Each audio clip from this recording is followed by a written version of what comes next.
On Blues, your daily podcast on the St. Louis Blues. Part of the Locked On Podcast Network, your team every day.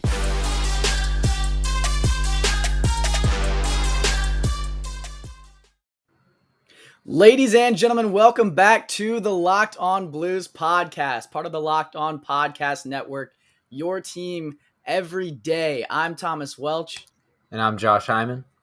And we got a fun episode for you today. The Jack Eichel sweepstakes finally comes to a close as he goes to the Vegas Golden Knights. So obviously, we got to talk about that. At the start of the episode, the Blues lost in very disappointing fashion to the Los Angeles Kings last night. Stayed up probably until 12:30 and ruined my workday today. It ruined my morale. So we're going to talk about that, and we're also going to preview tonight's game against a pretty hot start to the season for the San Jose Sharks. So it should be a good test for the Blues to bounce back. But before we talk about all those things, I want to thank you guys again for making us your first listen of the day. If you're waking up with us in the morning on your commute to work, on your commute to school, with your fresh cup of coffee, whatever it might be, we appreciate you guys very much. So without further ado, Elliot Friedman, 6 a.m. today, woke me up with a tweet that said, Jack Eichel goes with a third rounder for Peyton Krebs, Alex Tuch,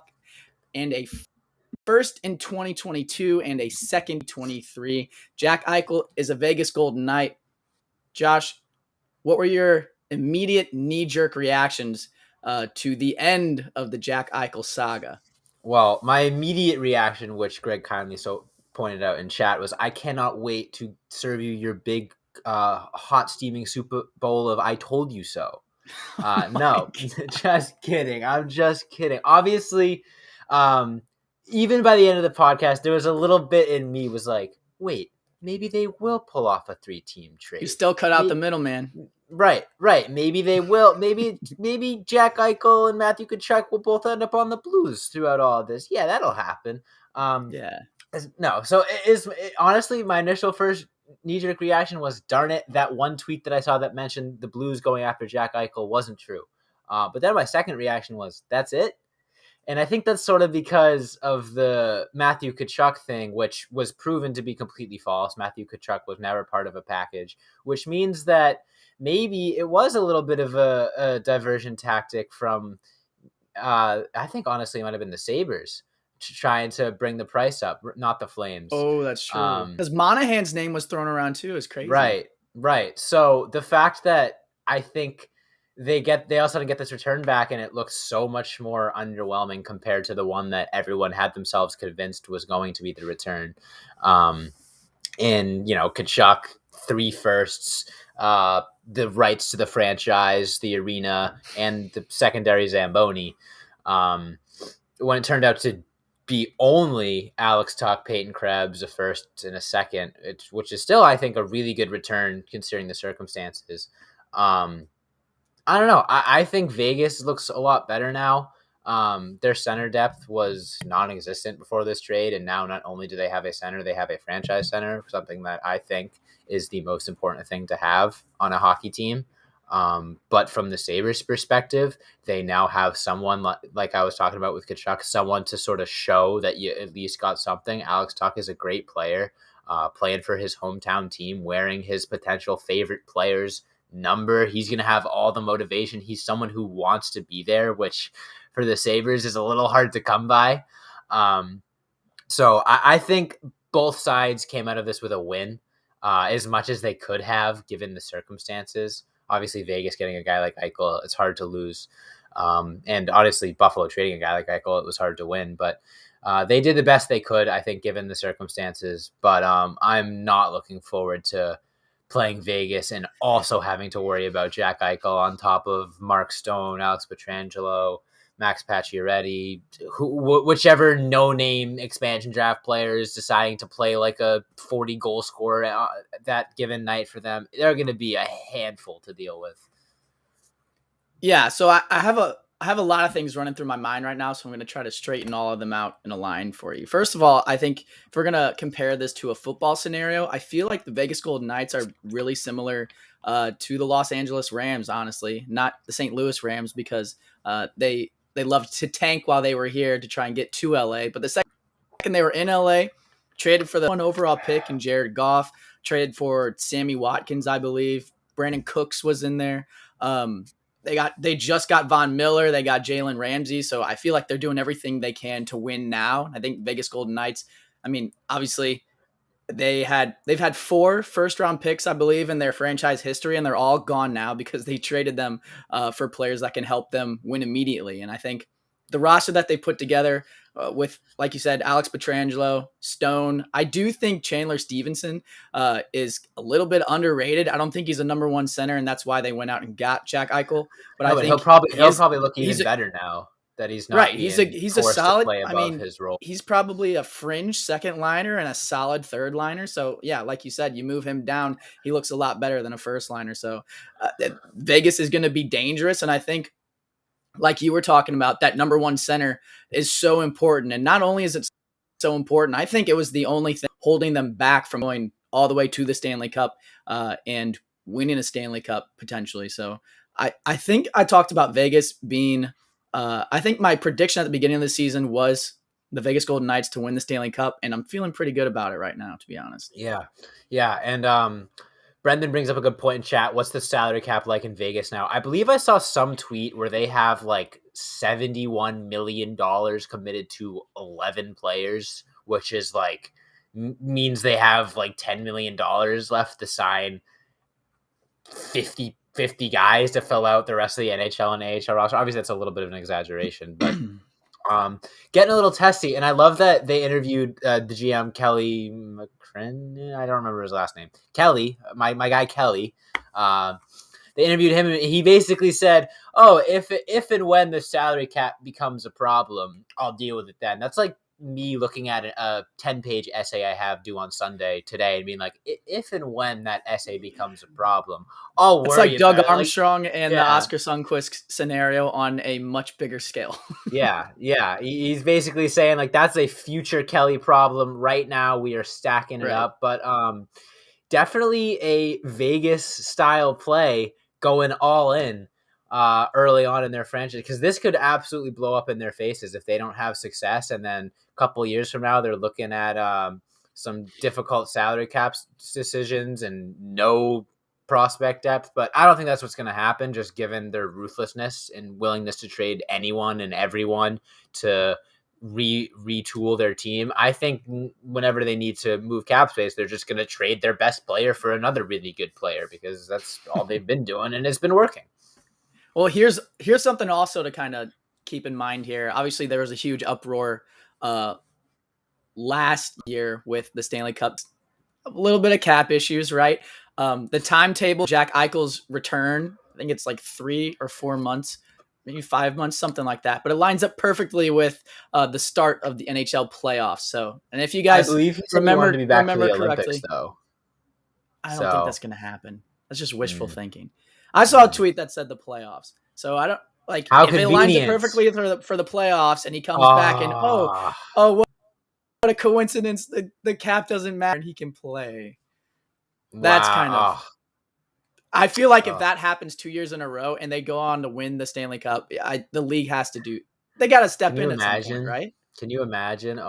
3 fake Stanley Cups in a row, because first you had the Mickey Mouse Cup. And then you had so technically the Blues are still reigning Stanley Cup champion. Right. Yeah, that's what we're getting at. That is the moral of today's podcast is, if and when the Vegas Golden Knights cheat the salary cap and win the Stanley Cup this year, the St. Louis Blues will continue their reign from just a few seasons ago when they won the last of the official Stanley Cups. Yeah, exactly. So if you want to bet on the Vegas Golden Knights to win the Stanley Cup, or if you want to bet on the St. Louis Blues to win the Stanley Cup, you got to go to our friends over at Bet Online, because they're back and better than ever with a new web interface to start the basketball season and continue the NHL season. There are more props, odds, and lines than ever before. Bet Online remains your number one spot for all the basketball and football action this season. And of course, like I said, NHL. So head to our new updated desktop or mobile website to sign up today and receive your 50% welcome bonus on your first deposit. Just use the promo code LOCKEDON to receive your bonus. From basketball, football, baseball, postseason to the NHL, boxing, and UFC, right to your favorite Vegas casino games. A little bit of Texas Hold'em, maybe. Don't wait to take advantage of all the amazing offers available for the 2021 season.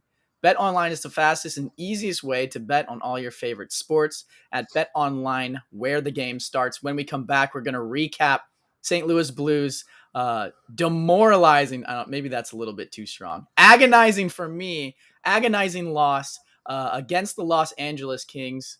Third period was not good. We're going to break it all down here, so don't go anywhere.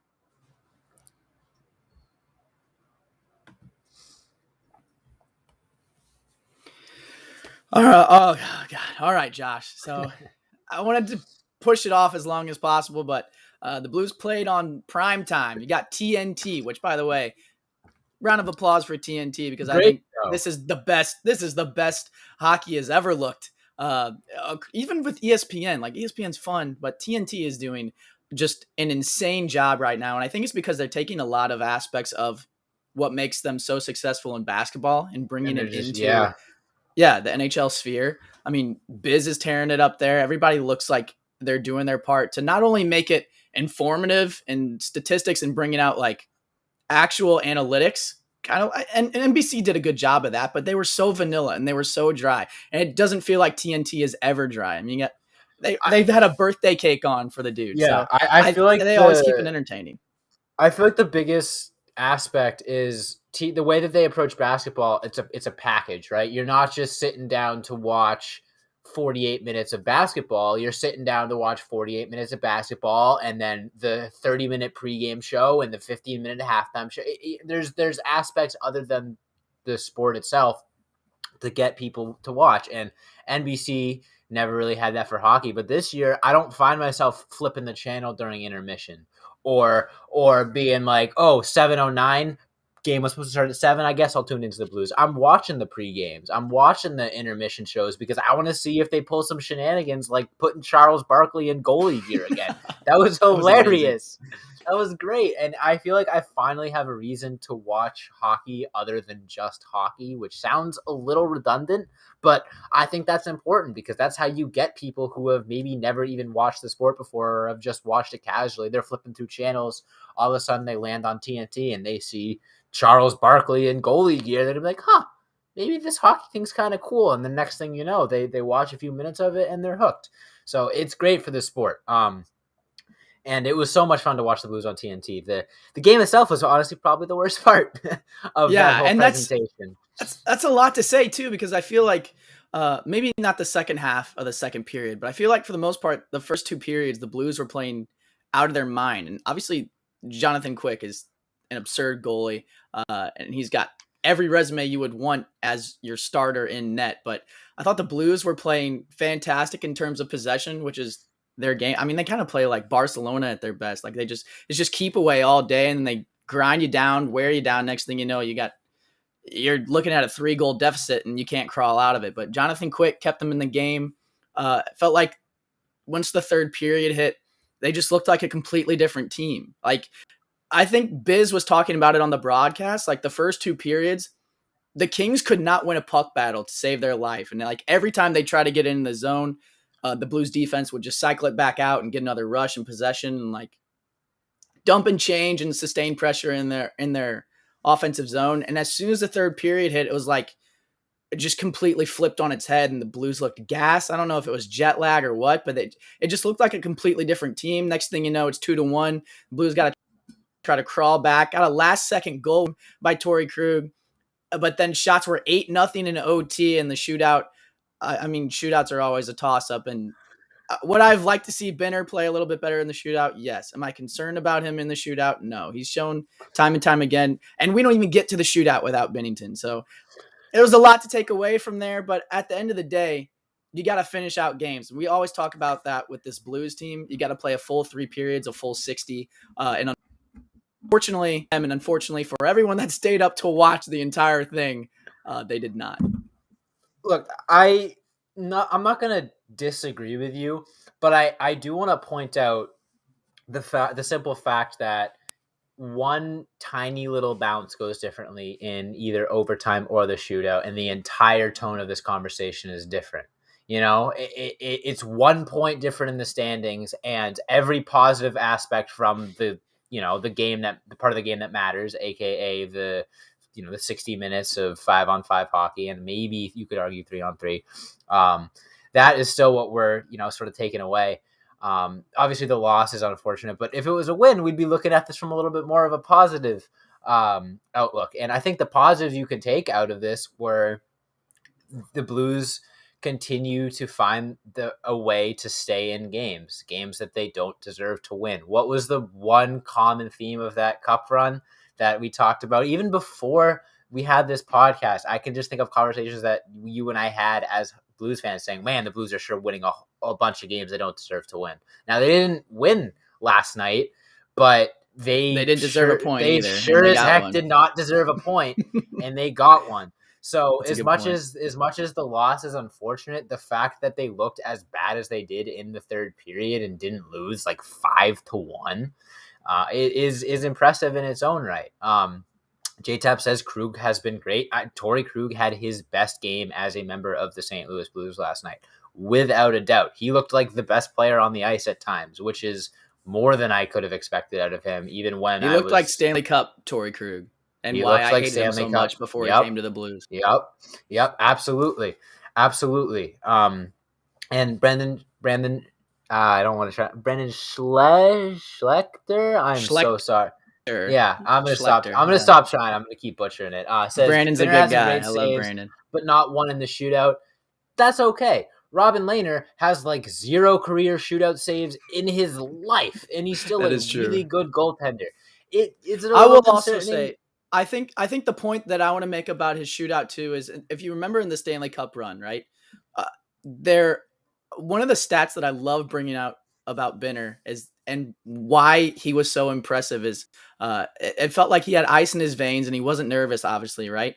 His save percentage in shootout games in that Stanley Cup run was like 800, which is ridiculous for a shootout. And he also won the beat the streak at the All-Star game, and he beat out Vasilevsky for that. So that's and it's the All-Star game, but nobody's going to go up there and just like not try to score. You want to make a spectacle. So there's times when Binnington looks like he's unbeatable, and that this goes for his 5-on-5, his power play, and his shootouts too. There's time where it looks like no one can score on him, and there's times we've seen kind of I feel like in the playoffs too, especially against Vancouver, it looks like everyone can score on him. So it just kind of depends on what Binner you get that night. And you'd love to say like, oh, he's going to flatten out and be more consistent. But they talked about this on the broadcast too, is like, if Binnington struggles or Binnington needs some more rest, you're going to turn to Ville Husso. And obviously Ville Husso played a fantastic game in his first start this season. He had a shutout, if I remember right.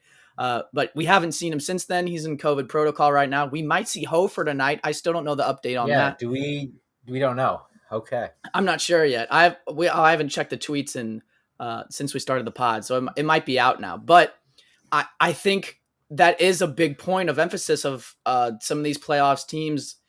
They don't just have one goalie that they can ride through the whole thing, even though some of them do a lot of times. And with the Blues, it was the same thing. You got Jake Allen and Binnington. And they felt comfortable with both of those guys down the stretch, and that was a reason that they were so successful. So maybe before the trade deadline, the Blues look into the goalie market. Maybe they look into the defenseman market, although the defensemen look great. And as Chat was talking about, Torrey Krug looks like an absolute world beater. So I don't know. All I know is I hope I don't their period like that third period for the rest of the season.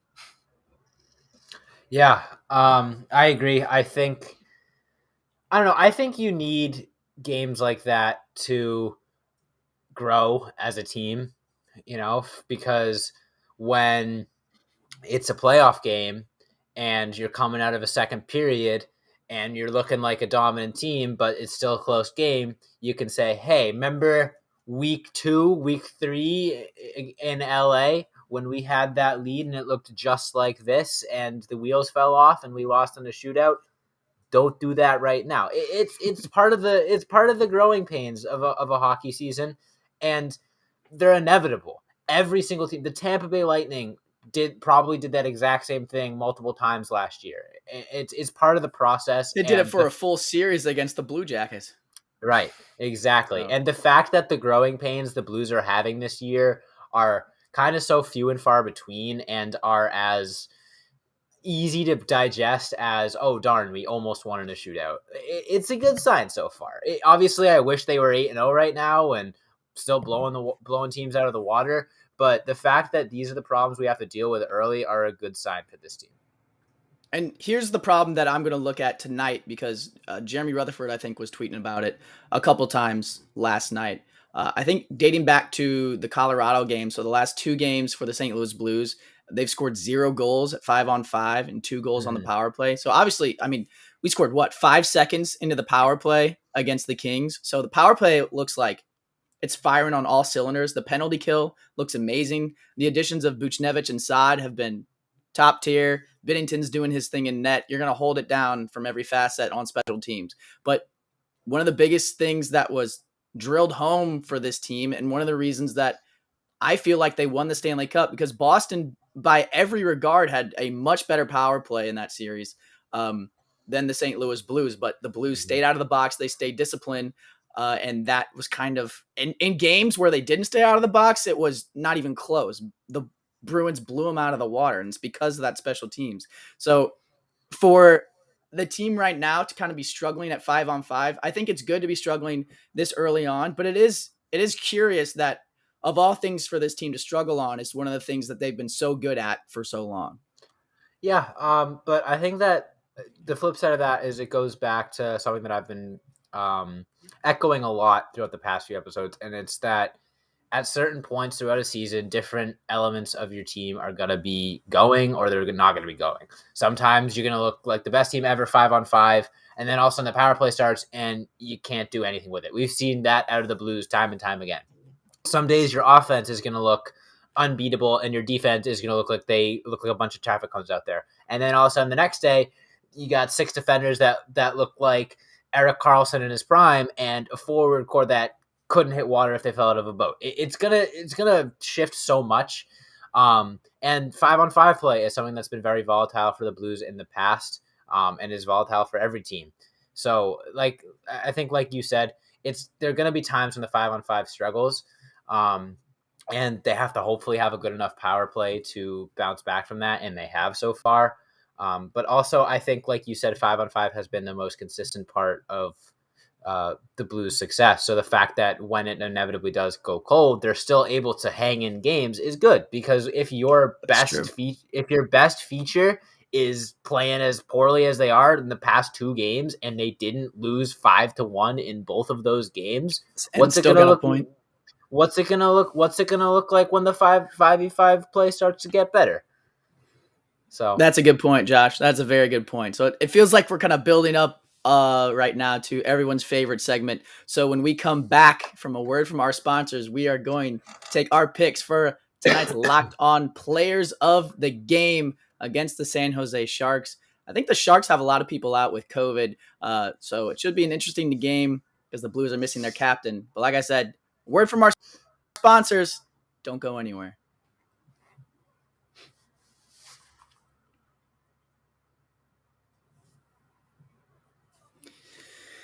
Whew. All right, Josh. First back-to-back of the season. Sounds like Chad is saying Jordan Binnington is in net, so we're not seeing the young gun and Joel Hofer. Hopefully he's going to hold it down. Disappointing. We'll see him eventually, I think.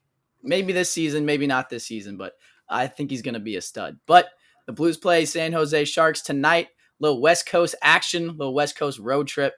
Hopefully they don't have that third period like they did against the Kings. They close this one out a little more commanding fashion. I think the way that this team is built right now, there's not a doubt in my mind that they're going to. So if you had to pick one player from the St. Louis Blues lineup tonight for your Locked On Player of the Game against the San Jose Sharks, who would it be and why?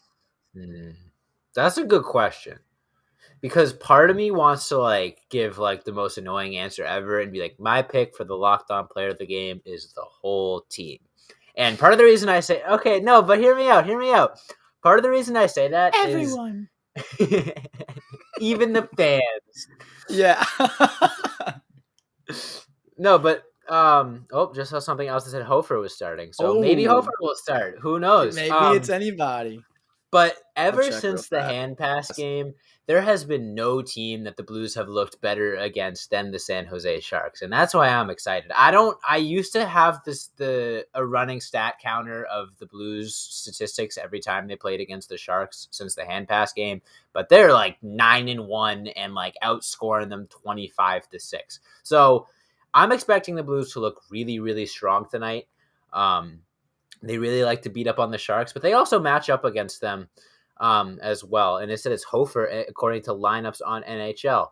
Yeah. Brandon says Krug as a locked on player of the game. I'll do a 1A and a 1B. I'm going to go Krug as sort of the more obvious pick. I think that last game could be the start of his campaign as the offensive defenseman this team has been missing for a very long time, and he could go on an absolute run, and I would love to see him continue that tonight. But if Joel Hofer is starting tonight, then it is absolutely, without a doubt, Joel Hofer as my locked-on player of the game. I talked about it a lot with Ville Husso in the sense that the way that the team has confidence in their goaltender is going to determine a lot about how they're going to play in front of him and how confident the goalie is going to be. It's sort of a vicious cycle. When Ville Husso was letting in early shots early in games, the team would play more poorly in front of him, and then he would let in more goals, and it's a whole cycle. So if Joel Hofer can come out and establish himself as a third competent goalie in this Blues organization at the NHL level, then who knows the confidence that this team would play with. So I think anyone's a good answer. I love go my back pick, to actually. You love your pick? Yeah. All right. So We'll have to okay. see. So here's I think we should start keeping track. Like we should keep track of the players that we pick and the their stat accolades lines that they or something. Yeah, their stat lines. That'd Okay. be pretty cool. I'm with that. We could have like a point So system. tonight for, like, I if you have get, the like, whole tonight first I have star, the whole second team. star, third star. Yeah, tonight I have the whole team. So good luck. But okay. So my locked on player of the game, here's what I'm going with, all right? I think it's still kind of up in the air. I think if NHL app has Hofer starting, and from what I know with Craig Berube and just watching him as a coach, I feel like there's not a better way to kind of give this team a kick in the pants than to say, hey, guys just screwed up in front of Binnington. You had the lead. You lost it. You hung him out to dry, essentially, even though he tried everything he could to keep the game from going the Kings' way. It didn't.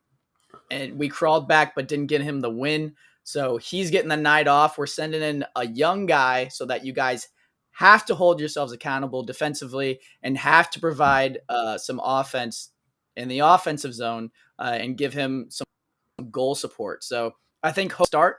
And I think for that reason, one of the guys on the team that's been pretty vocal about like his progression on the St. Louis Blues, his first season here was pretty rough, and he'll be the first one to tell you that.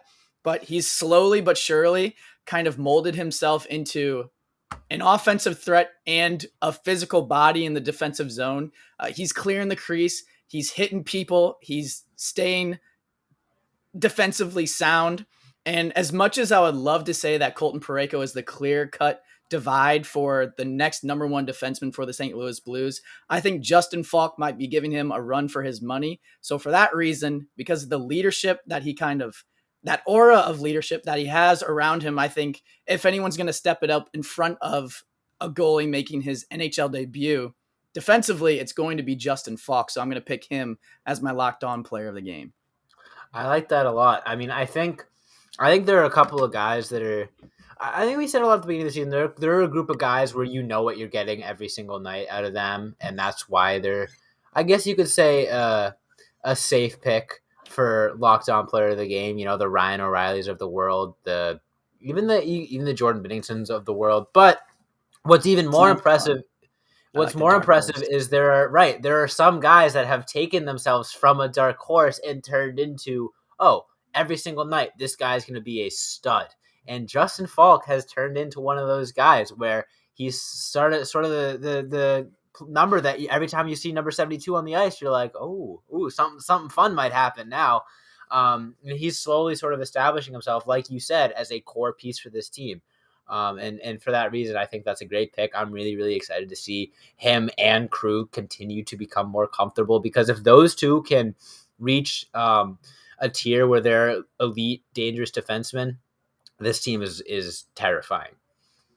Yeah. What else is terrifying is we're running out of time. So I want to thank everybody, J-Tap, Brandon, who else we got here? Everyone in the Greg. chat. I want to thank you. Yeah, Greg, thank you guys so much for hopping into the YouTube. Make sure you hop in next time if you want your questions read or your names read live on the podcast. But like I said, that's all the time we have for today. So follow us on Twitter, Instagram, Facebook, and TikTok. Smash the subscribe button on whatever platform you're currently listening to. Subscribe to us on YouTube and hit that bell. That way you get a notification every time we go live, and you can hop in and ask your questions. But that's all the time we have. Thank you guys so much for listening. Follow me on Twitter at 1215. Follow Josh on Twitter at Josh Hyman NHL. Thank you so much for listening, and let's go Blues.